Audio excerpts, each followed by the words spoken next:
Perkenalkan, ini kelompok saya. Nama saya M. Alif Afriliansyah. Nama saya Ramadan Islam. Saya Muhammad Fajar Ramadan. Di sini kita akan membahas konflik Iran dan Israel dalam segi media framing dari CNN dan As. Yes. Dan sekian dari kami, yang dilanjutkan oleh teman kami. Silakan, Mas.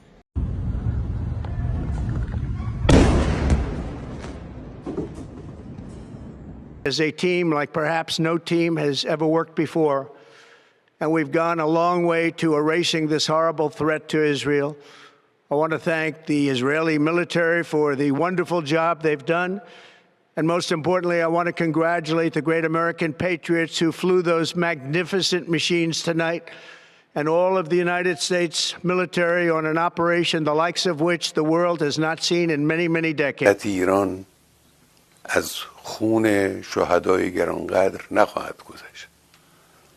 از تجاوز با آسمان کشورش صرف نظر نخواهد کرد.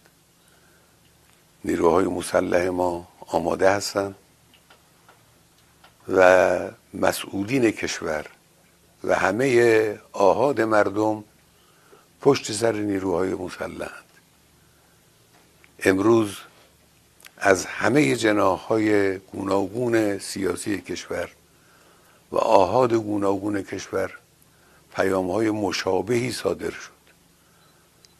همه احساس می‌کنند که باید در مقابل هویت خبیث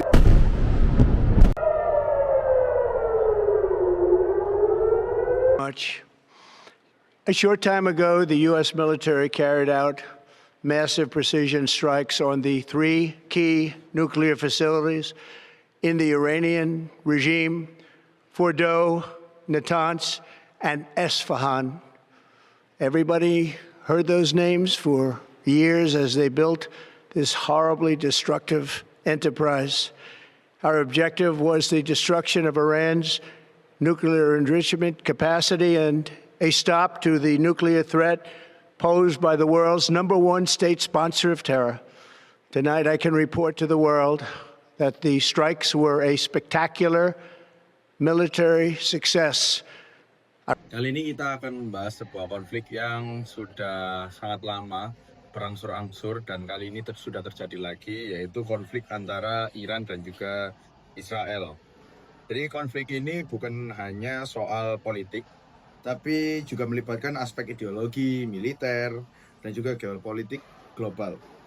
Mari kita mulai dari latar belakangnya. Hubungan Iran dan Israel sudah tegang sejak sebelum revolusi Iran 1979. Namun setelah Iran berubah menjadi Republik Islam dan memutus hubungan diplomatik dengan Israel, ketegangan meningkat tajam. Iran melihat Israel sebagai simbol kolonialisme Barat dan musuh utama di kawasan. Sementara itu, Israel memandang Iran sebagai ancaman eksistensial, apalagi dengan program nuklir Iran yang berkembang dan dukungannya terhadap kelompok militan seperti Hezbollah dan Hamas. Konflik ini sudah berlangsung puluhan tahun, tak hanya lewat diplomasi, juga lewat serangan militer yang tak terhitung jumlahnya. Dalam beberapa bulan terakhir, ketegangan makin meningkat. Israel menyerang fasilitas umum yang ada di Iran, dan juga Iran juga membalas dengan serangan drone dan rudal ke wilayah Israel. Menurut CNN sendiri, eskalasi ini paling berbahaya dalam dua dekade terakhir. Dan bagaimana media memberitakan konflik ini? Pemimpin tertinggi Iran Ayatollah Ali Khamenei merespons keras ancaman Presiden Amerika Serikat Donald Trump yang mendesak Iran untuk menyerah tanpa syarat pada Rabu waktu setempat. Dalam pernyataan resminya, Khamenei menegaskan pihaknya akan membuktikan Iran bukanlah suatu bangsa yang akan menyerah terhadap intervensi militer apapun. Bahkan ia menyatakan intervensi militer dari pihak selain Israel akan disertai dengan kerusakan yang tidak dapat diperbaiki. Senada dengan Khamenei, Duta Besar Iran untuk Perserikatan Bangsa-Bangsa Ali Bahraini pada Rabu menjelaskan militernya akan menanggapi dengan tegas jika Amerika Serikat benar-benar terlibat langsung dalam perang Iran melawan Israel. Dalam keterangan yang sama di Jenewa, dirinya pun menyebutkan Amerika Serikat sudah terlibat sebelumnya dalam kampanye militer Israel ke Iran. Di sisi lain, sekutu dekat Israel, Presiden Amerika Serikat Donald Trump pada Rabu menegaskan sampai saat ini Gedung Putih belum membuat keputusan final terkait langkahnya menghadapi Iran. Trump pun mengklaim Iran ingin negosiasi dengan pihaknya membahas pertikaian dengan Israel. Menariknya, media juga punya peran besar dalam membentuk persepsi publik soal konflik ini. Contohnya CNN dan TASS yang punya sudut sangat berbeda. CNN sebagai media Amerika menekankan ancaman dari Iran dan perlindungan dari Israel.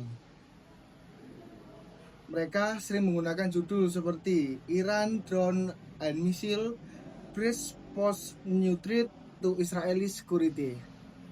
Jadi Iran digambarkan sebagai agresor. Sedangkan TASS sendiri, media resmi Rusia ini membingkai konflik ini sebagai akibat provokasi dari Barat, terutama dari AS dan NATO. Mereka menempatkan Iran sebagai pihak yang membalas serangan Israel. Judul-judul seperti Iran retaliates following Israeli aggression sering muncul di laman media TASS. Permasalahan dalam pemberitaan. Dari sini kita bisa lihat ada masalah netralitas media. CNN jelas memihak Israel, TASS memihak Iran. Bahkan media lain seperti Al Jazeera dan BBC juga punya bias masing-masing. Betul, media-media ini juga dipengaruhi oleh kontrol politik negara asalnya. CNN berada dalam sistem pers liberal Amerika, tetapi tetap dipengaruhi atmosfer politik dalam negeri, apalagi terkait Israel. TASS jelas milik pemerintahan Rusia dan akan terus menyuarakan posisi Kremlin. Ini membuktikan media internasional bukan sekedar penyampai informasi, tapi juga alat diplomasi dan propaganda lunak. Iran sendiri sering terisolasi dalam pemberitaan global. Semuanya jarang mendapat tempat instan. Perbedaan pemberitaan antara CNN dan TASS. Kalau kita lihat dari peristiwa terbaru, CNN melaporkan serangan Israel ke fasilitas nuklir Iran sebagai pembalasan agresif terbesar dalam dekade terakhir. Mereka juga menyoroti dukungan AS lewat serangan udara ke situs nuklir Iran. Sedangkan TASS menyoroti gencatan senjata yang terjadi setelah 12 hari eskalasi. Mereka menyebut ini sebagai hentian skala besar paling serius, menekankan bahwa kedua belah pihak menahan diri agar konflik tidak melebar. Dalam framing CNN sendiri yang berfokus pada efektivitas serangan dan ancaman nuklir Iran, sedangkan TASS sendiri menekankan peran provokasi Barat dan legitimasi pembalasan Iran. Dua narasi ini sangat berbeda dan mempengaruhi opini publik secara signifikan. Implikasi geopolitik dan kesimpulan. Dari sisi geopolitik, pemberitaan CNN menunjukkan publik AS terbagi, tapi mayoritas Partai Republik mendukung intervensi terhadap Iran.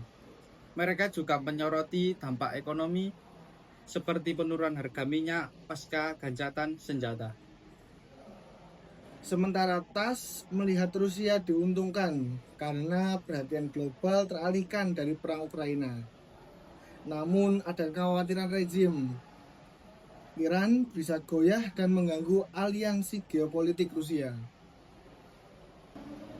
Kesimpulannya, media Barat dan Rusia menampilkan narasi yang sangat berbeda. CNN melihat ancaman nuklir Iran yang harus dituntas, sementara TASS menyoroti hak Iran membalas agresi ini, yang mengingatkan kita untuk selalu membaca berita secara kritis dan memahami konteks geopolitik yang lebih luas. Terima kasih sudah mengikuti diskusi kita hari ini. Semoga pembahasan ini membantu memahami kompleksitas konflik Iran-Israel dan bagaimana media membentuk persepsi kita. Jangan lupa selalu cari sumber berita yang beragam dan kritis dalam menyingkapi setiap informasi, terutama soal isu geopolitik yang sangat rumit seperti ini. Sampai jumpa di diskusi berikutnya.